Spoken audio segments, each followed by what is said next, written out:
Good morning, everybody. Thank you for joining. Our speaker today is Dr. Nonkululeko Mntla. She recently qualified as a clinical microbiologist working at PathCare Vermaak practice since completing her training at the University of the Witwatersrand. She also holds a postgraduate diploma in HIV Management and completed her undergraduate training at Sefako Makgatho Health Sciences University in 2015. She is passionate about the management of infectious diseases, having developed an interest in tuberculosis and cryptococcal infection during her time as a medical officer in internal medicine. She now has a special interest in the implementation of optimal diagnostics to expedite identification and treatment of community and hospital-acquired infections, refining laboratory processes to reduce unrationalized practices, and collaborating with other healthcare providers to select the best treatment option available. She is enthusiastic about teaching microbiology and continues to lecture and mentor postgraduate students at WITS. She is also a member of a podcast team that aims to educate a variety of listeners in infectious diseases. Thank you so much. Good morning, everyone. Thank you for the introduction. So today I'll be talking about bacterial pneumonia. The presentation is not going to be all-encompassing, but I've tried to highlight pertinent points that we discussed at the bedside during the ward rounds, and then also just to highlight any recent developments.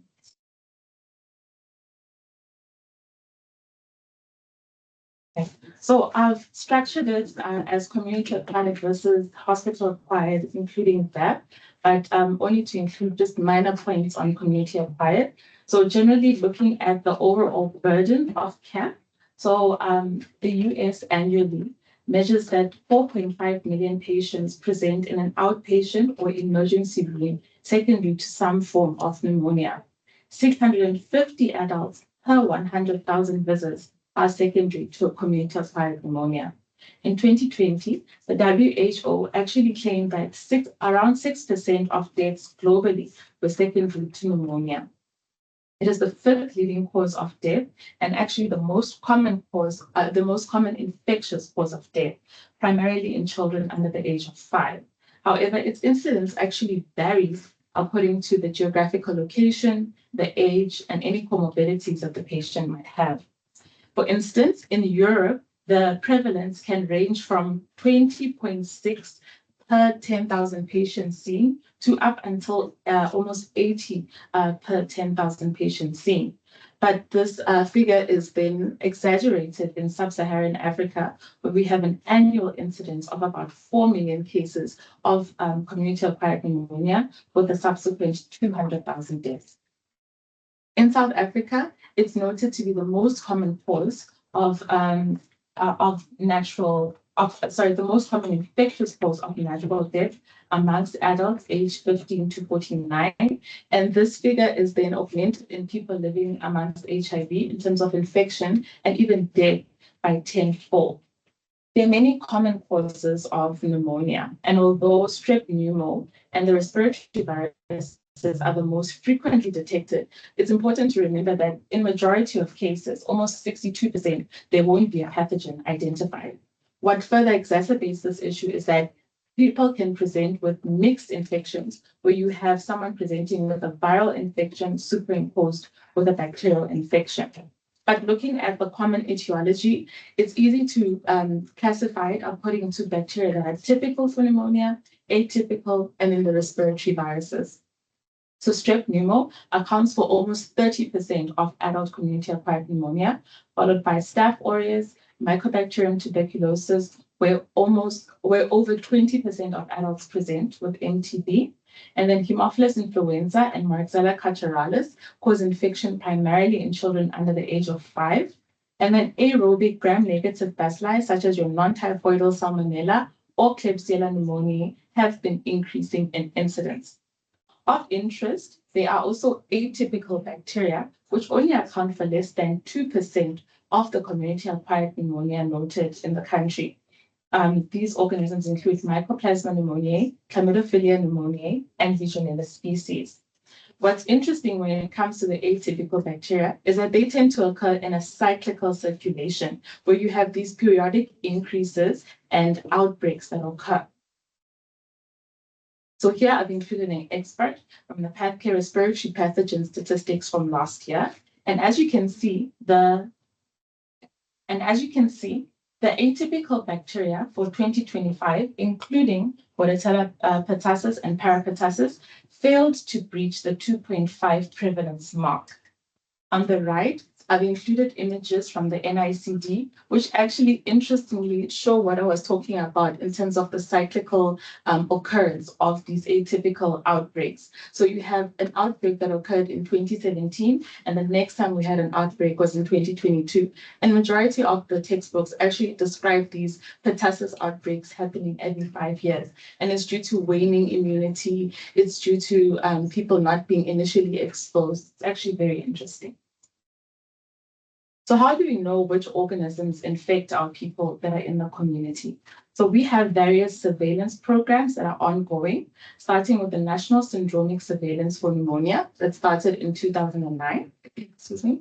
It's a prospective syndromic hospital-based sentinel surveillance program in about five of the provinces in South Africa. It reviews the clinical details of patients who have then been tested and have tested positive for influenza, RSV, and Bordetella pertussis.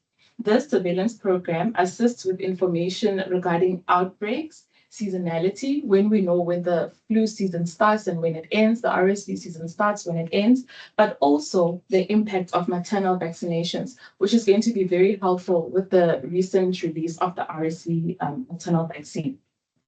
The germs assay surveillance, which is in collaboration with the Department of Public Health and Health Surveillance and Response, as well as the NICD, the Center of Respiratory Diseases and Meningitis. They perform a primarily lab-based surveillance, so they collect data from the different laboratories in the public and the private sector, but this is primarily on invasive infections.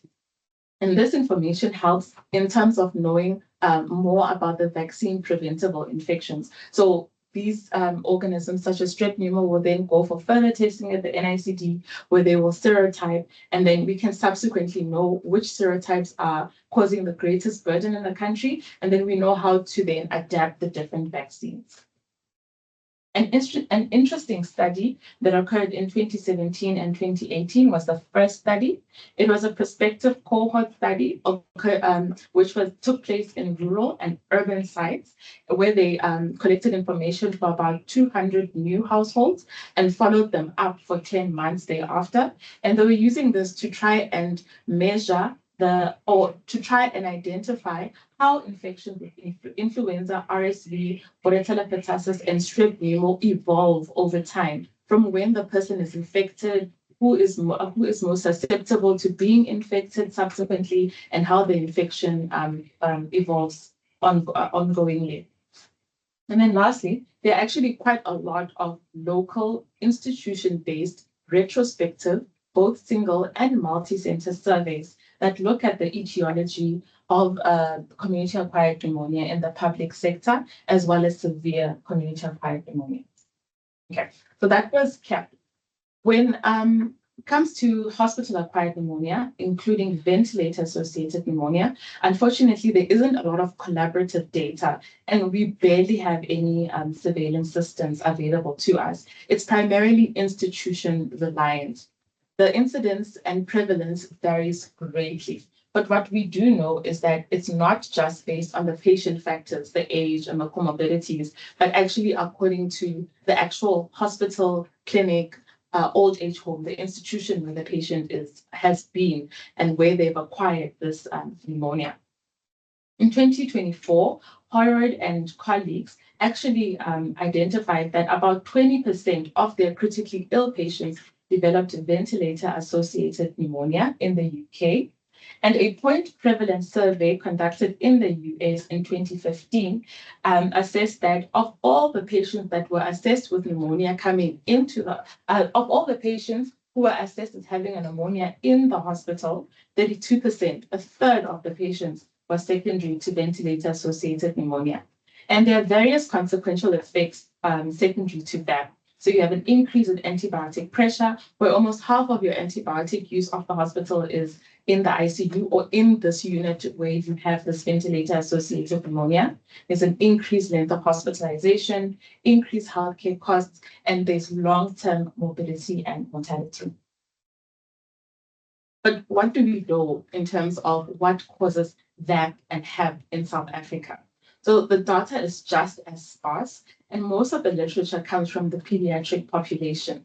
I was able to find these 3 papers that describe infection in adults, quite old, but very helpful. And from what we can see, that there is a predominance of gram-negative infection, and is primarily multi-drug resistant. Most commonly is Pseudomonas aeruginosa, followed by Klebsiella pneumoniae, Acinetobacter baumannii complex, and then you get your Staph aureus, Streptococcus species, and Stenotrophomonas multifida. So how do we then diagnose pneumonia? So I think we're all in agreement that once clinical suspicion in combination with the radiological findings helps to confirm what you were clinically suspecting. However, when it comes to the more complicated infections, so hospital-acquired pneumonia, VAP, there isn't actually a consensus on what clinical features one should be looking for and what radiological features cinch the diagnosis of VAP. There's also a magnitude of data that has tried to form algorithmic approaches, which helps with community-acquired pneumonia. But when you're dealing with a patient who was admitted with pneumonia and has subsequent deterioration, or a patient who was admitted for some other reason, intra-abdominal sepsis, and now complicated the pneumonia, it's then difficult to say, based on these features, I believe the patient has got a VAP. So a variety of scoring systems and predictive rules for severity have been established, and most of us are familiar with these. So for community-acquired pneumonia, there's the CRIB-65 or the CRIB-65 if one doesn't have access to a urea.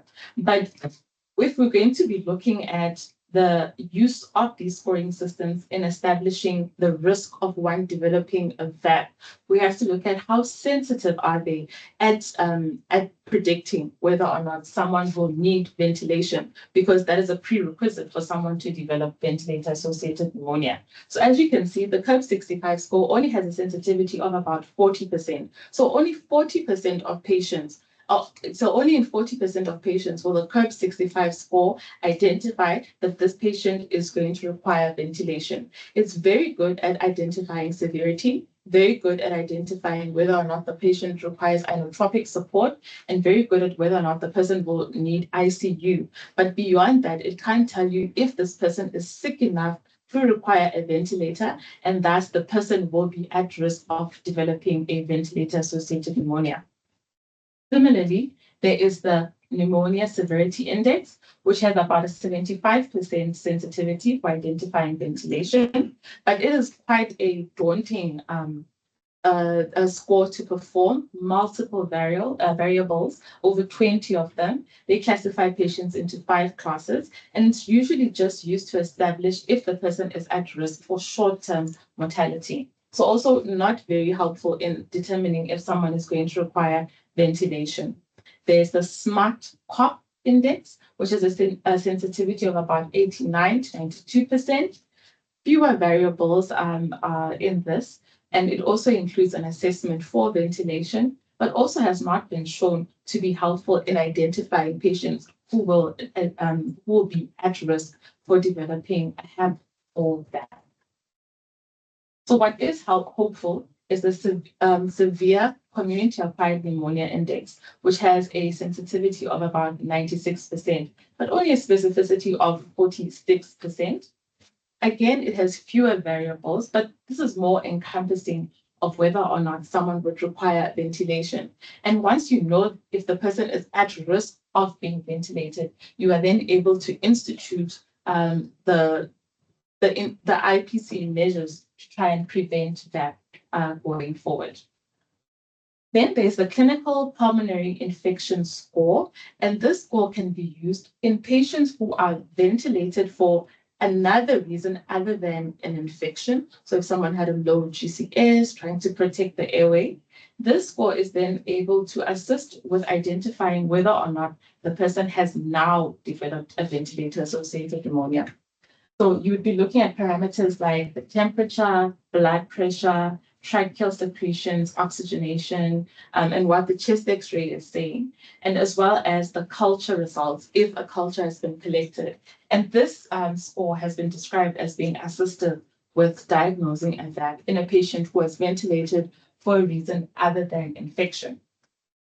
There are also point-of-care tests that can be done for the diagnosis, like the urinary antigen test for strep pneumo. Unfortunately, it isn't offered at a lot of laboratories due to its very low sensitivity, less than 65%. And also it doesn't have much impact on the clinical management of a patient because you suspect the patient has got a pneumonia. You will start broad spectrum antimicrobials. The urinary antigen will come back positive, but you won't really change management. What can be helpful is the urinary Legionella antigen test, but it is also limited in the type of serotypes that it can test for. It can only test for serotype 1. So if the person has got another serotype like 3 or 11, it will come back negative. And then we know about the serological tests for COVID that can be done at the bedside, which also have their own limitations. But primarily, diagnosis of HAP or VAP is lab-based, and what is most important is choosing the most appropriate sample type.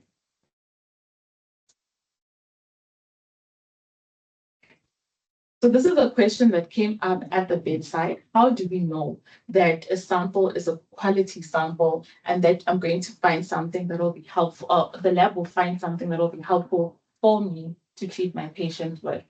So preferably a sample should be collected from a patient who's not been on any therapy yet, which is a bit difficult in your patients who have already been ventilated. But what is described is that if you're collecting a sputum sample, you want it to be mucoid or mucopurulent or purulent, thick and opaque, and a little bit of color doesn't hurt. So if the patient has got yellow coloring streaks or even blood, that is also helpful. Remember that it must be in a patient who has rinsed their mouth and they need to try and give you a deep cough sample.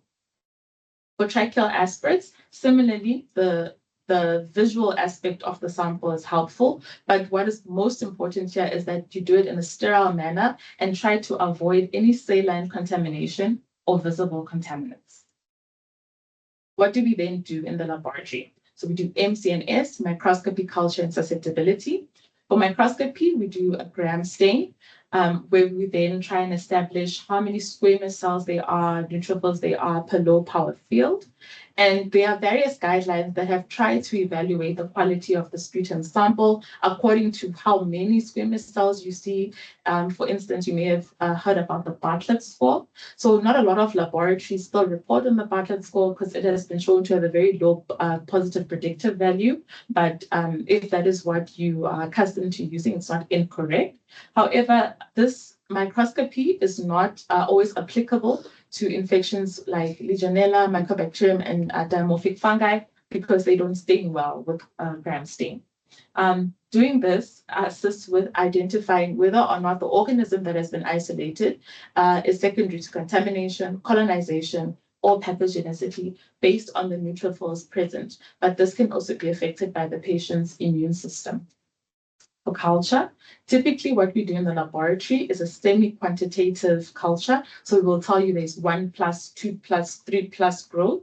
But what is actually more sensitive is a quantitative culture, where depending on the sample that you've sent us, we establish how many colony-forming units there are of a specific organism, and that tells us if the growth is significant. Unfortunately, the thresholds that have been set have not been shown to be equivalent to infection. So once you have more than 1 million colony-forming units from a sample collected via the ET tube, there's nothing to say that that same organism is still not just colonizing. So that's why quantitative cultures are not performed routinely. So culture assists us with the viability and the susceptibility of the organism, but this can be affected by if the patient was already on therapy. So in comes molecular testing, which gives us a timely ID of the causative organism and also promotes better patient outcomes and supports AMS. So one example of this is the multiplex panel, such as the biofire pneumonia panel, which gives you 8 or 9, depending on the panel that you're using, viruses, 18 bacteria, 3 of which are your atypical bacteria, and 7 antimicrobial resistance genes. So the way we report on this is that we extrapolate a value of the organism, which is not quantitative. So we'll tell you that there is this amount of DNA that was detected, but we will not actually quantify how many DNA copies were identified. And so we'll then give you that in a semi-quantitative measure of bacteria, and then the viruses and the resistance gene will be reported in a qualitative measure. It is very sensitive. If you perform it on a bronchoalveolar lavage, you have a sensitivity of 96.2% with a specificity of 98.3%. And then if you perform it on a sputum sample, due to the issues that you might also pick up things that are colonizing the mouth when collecting the sample, it's slightly less specific, but also quite sensitive. And its indications are in healthcare-associated pneumonia and severe community-acquired pneumonia. Okay. So the reason why I had this talk to begin with was because I was concerned with the routine tracheal aspirates for MDRO screening and surveillance. And I understand the setting of wanting to prove that a patient was admitted originally with an MDRO colonizing the airways, so that it is not attributed to the hospital at the time when you are picking it up. But in this case, we must actually ask ourselves, to whose benefit is it to attribute blame for the MDRO, and who actually would be disadvantaged at the end of the day with all this routine screening, which I believe will be the patient. So there are a few things that we need to consider if we want to try and implement this routine tracheal aspirates for surveillance and screening. So firstly, the cost. Both culture and molecular-based screening have quite a great cost. And if this information gives you information just on colonization, what do you then do about it? Culture has a very poor positive predictive value if the patient is asymptomatic, because you are already colonized with quite a few things, especially in patients who have been ventilated for long term. You won't know how to interpret that data. And if we're speaking honestly about wanting to do surveillance, then we shouldn't be surveying based on the presence of that, but we should actually be surveying based on the presence of ventilator-associated events, which is what the CDC describes.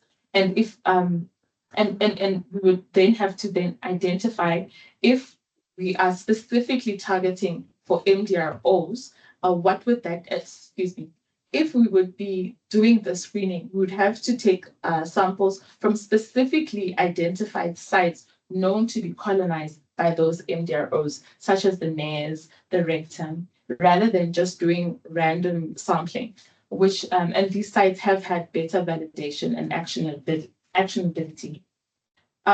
Doing this unwarranted routine screening also can promote unnecessary antibiotic use, and it also then increases the laboratory resource burden. So now in terms of updates, so from 2023, this is from the germ surveillance, they've been able to give us what baseline resistance exists for strep pneumo. So currently, 34% of our strep pneumo from invasive samples, so bloodstream CSF, have been found to be non-susceptible to penicillin. This is primarily in children under the age of 5 or adults over the age of 64. And then additionally, Keptriax, so 9% of the isolates were found to be resistant. So what does this mean?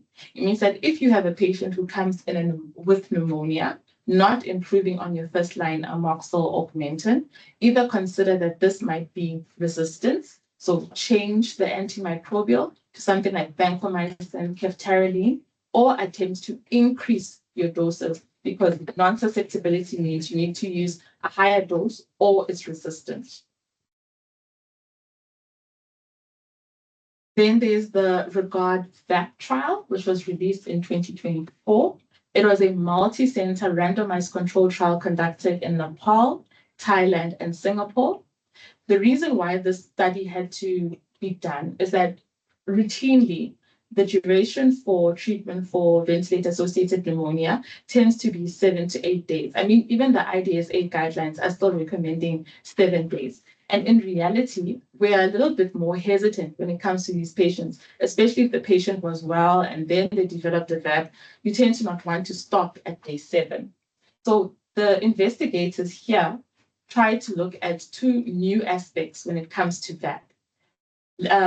Countries that are that are low to middle income, as well as looking at organisms that are multi-drug resistant.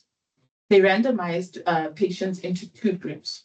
So individualized short course for 3 to 7 days based on, and they stopped antimicrobials based on the patient's clinical response. So they waited to see if the person has been afebrile for more than 48 hours and hemodynamically stable, versus the other group, which received usual care of over 8 days worth of therapy, and the physician decided when they wanted to stop therapy. And the outcome that they were aiming for was composite of death or pneumonia recurrence within 60 days. So what was found was that the short course was actually non-inferior to usual care. This is now looking at the primary outcomes. So similar in terms of composite death and pneumonia recurrence. They both had the same degree of mortality. And in fact, the usual care had a higher rate of side effects, which was found to be acute kidney injury. So a lot of literature now is coming out saying that shorter is better, including for that. Another topic that is of interest is the use of amikacin for the prevention of ventilator-associated pneumonia. So we know that there are papers that talk to the use of amikacin in the treatment of ventilator-associated pneumonia, but these investigators were trying to see, can we administer amic before the patient even develops that? So it was a multi-center randomized controlled trial aimed at looking for superiority, conducted between 2017 and 2021, and the primary outcome was for VAP prevention.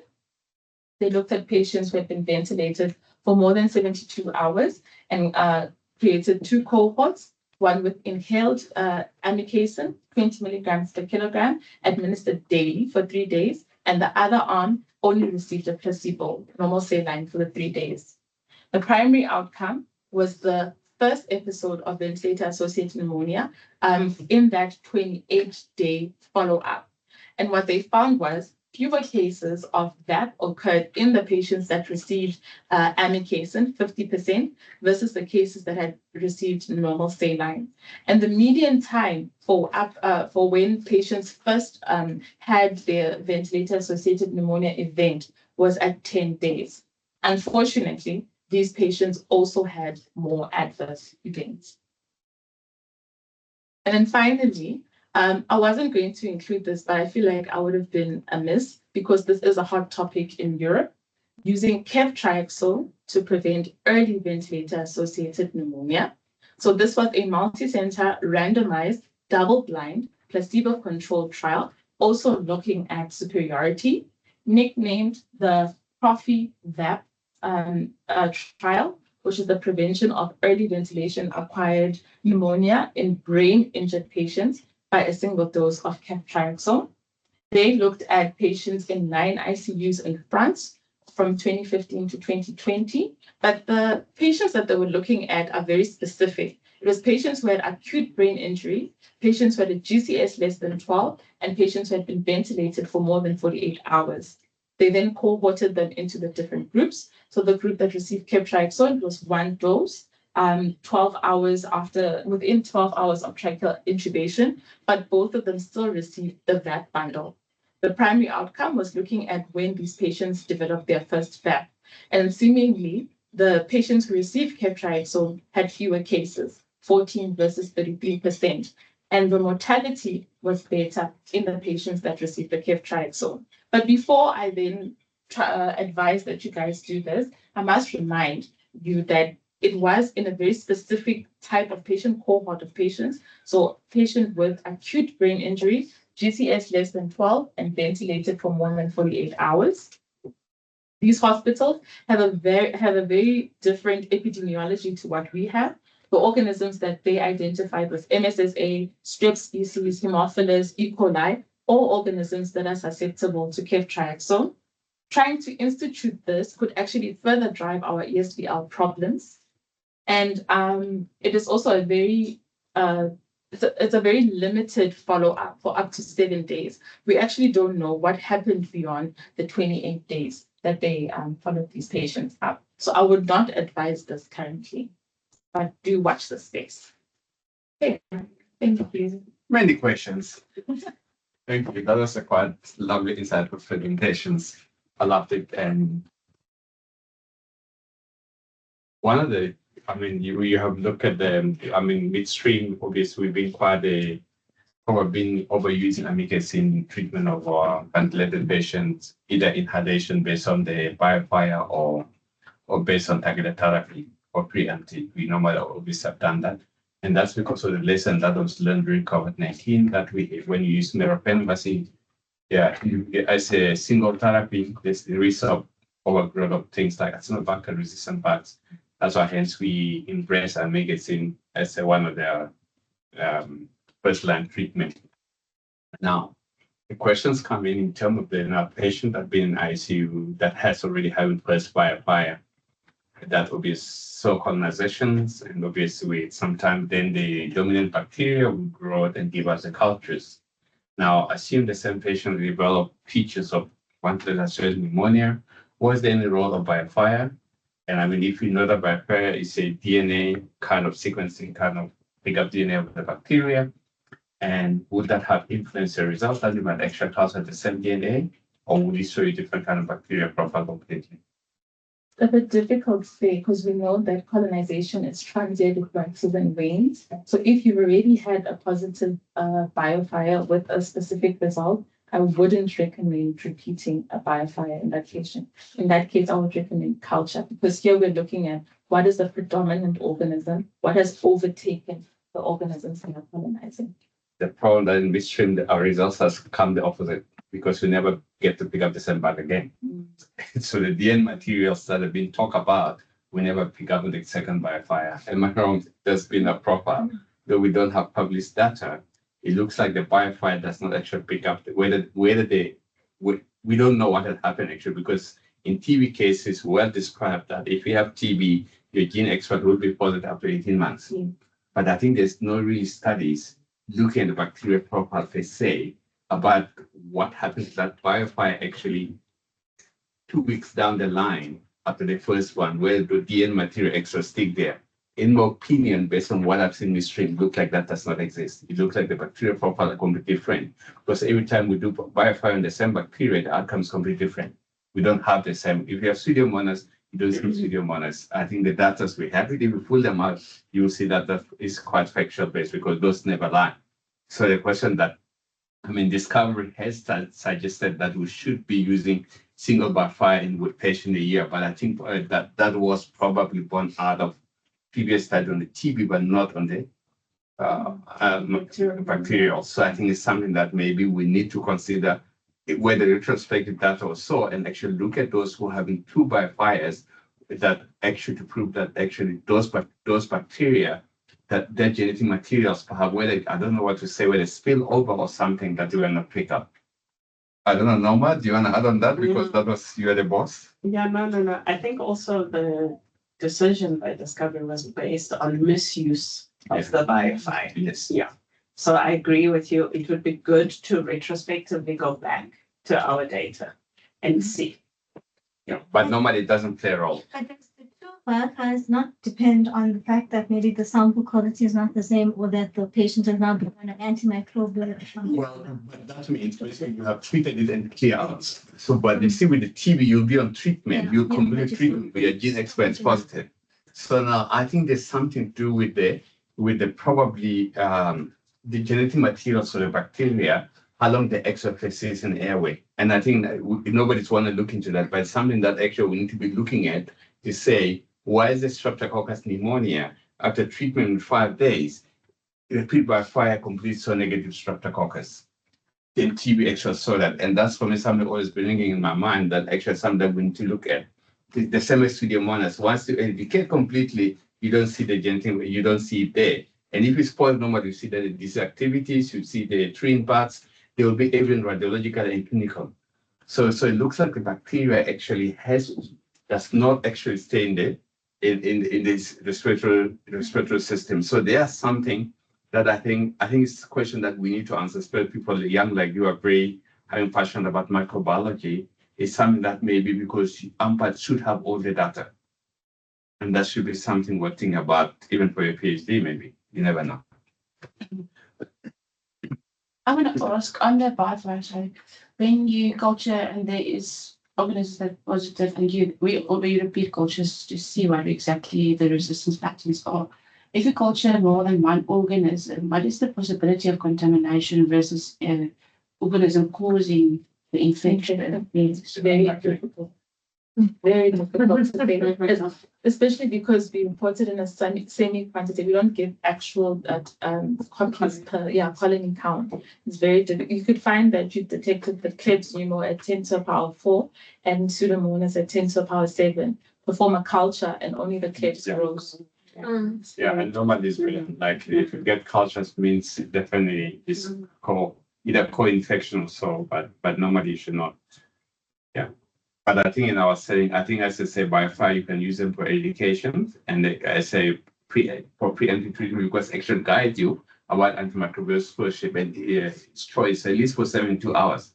Then after 72 hours, ideally, when your cultures are out, then you can readjust your antimicrobial. And now if your cultures come out negative, ideally you should actually stop your treatment within 72 hours for better outcome. But is there still a possibility that there is a pathogenic organism causing the infection but we're not culturing anything? Then you need I think if we call it trachea bronchitis in that case setting, we should require colonization to prevent infection.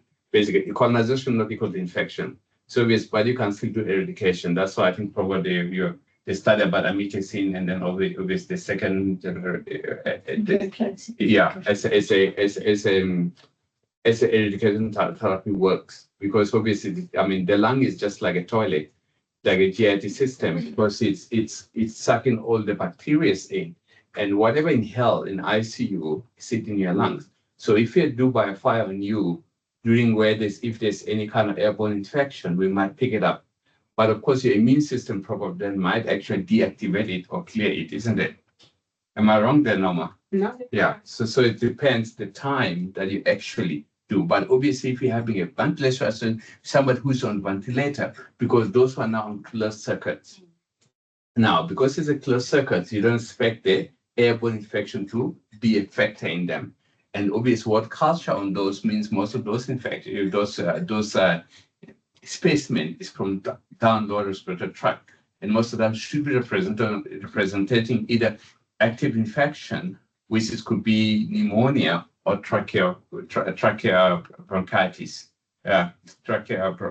bronchitis inflammation, and that's basically then your treatment guidance will be obviously if you don't have consultation, the duration, everything will be different. But then of course, if you look, there was an article written up by Prof. Feldman. That was quite I think which is most people used to quote it up to now, is where it actually tell you the duration of colonizations of life after you place the ET, the first colonization where the bugs come from a GIT, then you have in first now the upper airway and all of them later. And obviously if your tube proper leaks, then the bugs become a problem there. Yeah. I think for us, the important thing is not to, because it has all cost implications. Now, think if a patient comes in through EC and you suspect a community-acquired pneumonia, now, it's just to do a biofire first. No? See if you get any organisms. Now, if the patient deteriorates, then you start looking at MC&S. And I think what happens, people ask for MC&S, biofire, everything all at once, which is probably not indicated. If somebody comes from a different hospital, they've been treated at a different hospital, then there's no point in doing a biofire. Then you would just go directly to MC&S to get a better, because then you expect more things like Klebsiella or gram-negative bacteria. I think the right thing actually we shouldn't be asking for MCS because I think microbiologists should ideally you just supposed to ask the biofile, but have to be sputum. And once you culture 3, then that trigger automatically a culture sensitivity. But if it's viral, then that culture sensitivity should actually be put part of it because they shouldn't be charging of it. But, You know what I mean? but also if once again, if somebody comes from the community Yeah. and you grow a streptococcal, there's no point in doing an MCNS. If you've got the biofire, No, no, Bad example. Yeah. no, because there's just a It's, Then yes, you know it's strep. But what if it's a sensitivity resistance. So yeah, she's still No, you have to have it. and remember the biofire is not going to check for resistance No. because in your streptococcus pneumonia and based on the surveillance data that Nonkululeko showed us, we still need selective Mm. And unfortunately, because outside a lot of GPs are using antibiotics, we're already faced with higher resistance in certain organisms like the streptococcus pneumonia. So I would still recommend MCNS. You're not wrong. The guidelines do say that you do not necessarily need MCNS to assess the patient as pneumonia. But I think that's more in like your primary healthcare settings or your lower grade hospitals. I think, if a patient is severe enough to be admitted with community-acquired pneumonia, you're actually In your ICU, unfortunately, you guys see a different Yeah. profile. You see the severe pneumonia. So there it's important. Thank you very much. Thank you so much.